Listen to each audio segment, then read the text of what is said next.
அதை நான் வழிமொழிகிறேன். வரவேற்புரை மாவட்ட கழகத்துடைய துணை செயலாளரும் சேந்தமங்கலம் சட்டமன்ற உறுப்பினருமான அண்ணன் பொன்னிசாமி அவர்கள் வரவேற்புரையாற்றுவார்.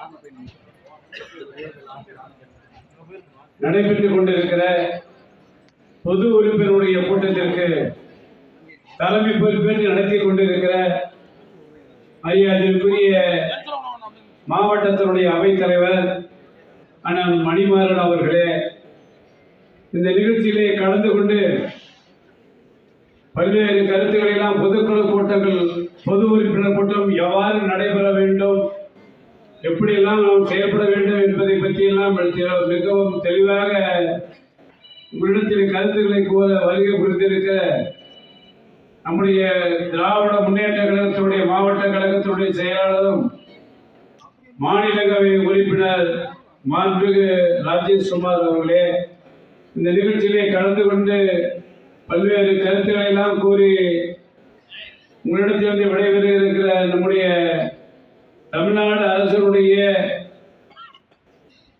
வனத்துறை அமைச்சர் டாக்டர் மதிவேந்தன் அவர்களே, மற்றும் இந்த நிகழ்ச்சியிலே கலந்து கொண்டிருக்கிற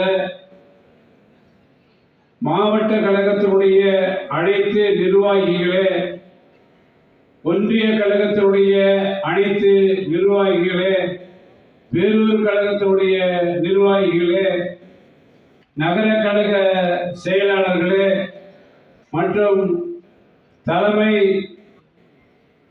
கழகத்தினுடைய நிர்வாகிகளே, கிளைக்கழக செயலாளர்களே, அதற்கு மேலாக மகளிரணி சார்ந்த நிர்வாகிகளே, அதற்கு மேலாக பொதுக்குழு உறுப்பினர்களே, பொது உறுப்பினர்களே, உங்கள் அனைவரையும் வருக வருக என்று நம்முடைய திராவிட முன்னேற்ற கழக கிழக்கு மாவட்டத்தின் சார்பாக உங்கள் அனைவரையும் நான் வரவேற்பதில் மிக்க மகிழ்ச்சி அடைகிறேன். இன்றைய தினம் நாம் இன்றைய பொது உறுப்பினர்கள் கூட்டம் மாண்புமிகு தமிழக முதல்வர் அவர்கள் ஒவ்வொரு மாவட்டத்திலும் முதலே பொது உறுப்பினர் கூட்டம் நடத்தப்பட வேண்டும், அதற்கு பின்னால் ஒவ்வொரு ஒன்றியத்திலும் பொது உறுப்பினர் கூட்டம் நடத்தப்பட வேண்டும் என்று மாண்புமிகு தமிழக முதல்வர் அவர்கள் ஆணைக்கு எனக்குதான் இன்றைக்கு மாவட்ட அளவிலே நடைபெற்றுக் கொண்டிருக்கிற இந்த பொது உறுப்பினர் கூட்டத்திலே இன்றைக்கு நாம் எல்லாம் கலந்து கொண்டிருக்கிறோம். ஆகவே இதிலே முக்கியமான நிர்வாகிகளும் கலந்து கொண்டிருக்கிறார்கள். ஆகவே உங்களுக்கெல்லாம் நான் என்னுடைய அன்பான வேண்டுகோளை நான் பணிவன்போடு தெரிவித்துக் கொள்கிறேன். நான் ஒரே ஒரு கருத்து மட்டும் சொல்லி நான் விடைபெறலாம் என்று கருதுகிறேன். ஒன்றே ஒன்று என்று சொன்னால், நம்முடைய திராவிட முன்னேற்ற கழகம் ஆட்சி பொறுப்பேற்று 3 ஆண்டு முடிந்து 4 மாதங்கள் நிறைவடைந்து விட்டது. இந்த 3 ஆண்டு காலம் 4 மாத காலங்களில் நாம் நம்முடைய மாண்புமிகு முதல்வர் அவர்கள் என்ன திட்டங்கள் எல்லாம் மக்களுக்கு செயல்படுத்தி கொண்டிருக்கிறாரோ அந்த திட்டத்தை மக்களிடத்திலே கொண்டு செல்கிற பொறுப்பு அந்த வந்திருக்கிற அத்தனை பொதுக்குழு உறுப்பினருக்கும் பங்கு உண்டு. ஏனென்று சொன்னால், நாம் நம்முடைய திட்டத்தை பற்றி வெளியிலே சொன்னால்தான் அவர்கள் என்னதான் டிவி பார்த்தாலும் என்னதான் பேப்பர்களை போட்டாலும் கூட நாம் அவர்களிடத்திலே ஒரு 5 நிமிடமாவது போய் கலந்துரையாடல் பழகினால்தான், பேசினால் மட்டும்தான் அவருடைய மனநிலை மாறுகிற ஒரு நிலை ஏற்படும். அந்த நிலைக்கு இங்க வந்திருக்கிற அத்தனை பேரும் நம்முடைய சாதனைகள் எல்லாம் நீங்கள் சொல்லி நீங்கள் கண்டிப்பாக மக்களிடத்திலே அதை கொண்டு போய் சேர்க்க வேண்டும் என்பதுதான் என்னுடைய அன்பான வேண்டுகோள். நாம் இப்பொழுது நடந்து முடிந்த நாடாளுமன்ற தேர்தலிலே 40 நாம் வெற்றி பெற்றிருக்கிறோம். 40 தொகுதிகளில் நாம் வெற்றி பெற்றிருக்கிறோம். மிக்க மகிழ்ச்சி, வரவேற்கிறோம்.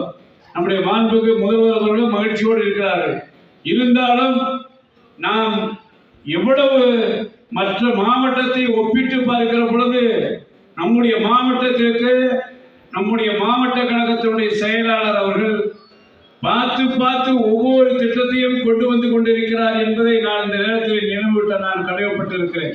ஒவ்வொரு திட்டமாக ஏதாவது மாவட்ட கழக செயலாளர் நம்முடைய மாண்புமிகு வனத்துறை அமைச்சர்களும் 2 பேரும் இணைந்து அவர்களுக்கு உறுதுணையாக நாங்கள் இன்று சட்டமன்ற உறுப்பினர்களும் சேர்ந்து நம்முடைய மாவட்டத்திற்கு தேவையான அனைத்து திட்டங்களையும் கொண்டு வந்து நாம் சேர்த்துக் கொண்டிருக்கிற இந்த காலகட்டத்தில் நாம் வெற்றி பெற்றிருக்கிறோம். அதில் எல்லாம் எந்த விதமான கருத்து வேறுபாடு கிடையாது, சங்கடமும் கிடையாது. இருந்தாலும் கூட இந்த வெற்றி என்பது கொஞ்சம் குறைவான வித்தியாசத்தில் நாம் வெற்றி பெற்றிருக்கிறோம்.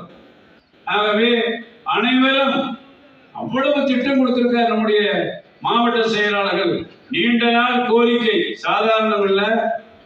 நம்முடைய மாவட்டம் 1996ஆம் ஆண்டு சேலம் மாவட்டமாக இருந்த போது இருந்து அதற்கு பின்னால் கலைஞர் முதலமைச்சராக இருக்கிற பொழுதுதான் நாமக்கல் மாவட்டத்தை இரண்டாக பிரித்து 96ஆம் ஆண்டு அதை நிறைவேற்றி கொடுத்தினார்கள். ஆனால் எல்லா துறையும் நம்முடைய நாமக்கல் மாவட்டத்திற்கு வந்துவிட்டது. 2 துறை மட்டும் வரவில்லை. ஒன்று மத்திய கூட்டுறவு வங்கி, இன்னொன்று நம்முடைய ஆவின் பால். இது 2 திட்டமும் நம்முடைய மாவட்டத்திற்கு வரவே இல்லை.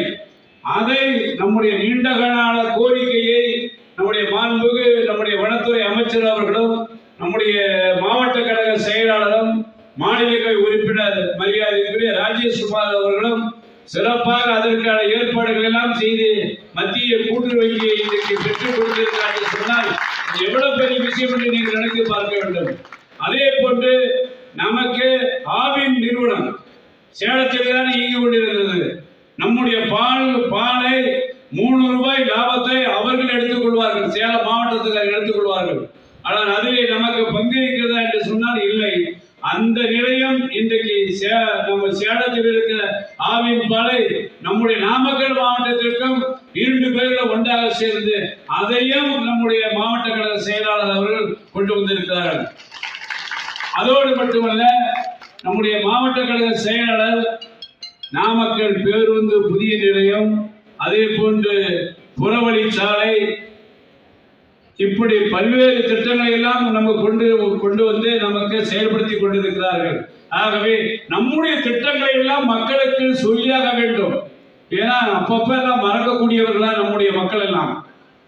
ஆகவே உங்களை எல்லாம் நான் அன்போடு தெரிவித்துக் கொள்கிறேன், உங்களை பணிவன்போடு கேட்டுக்கொள்கிறேன்.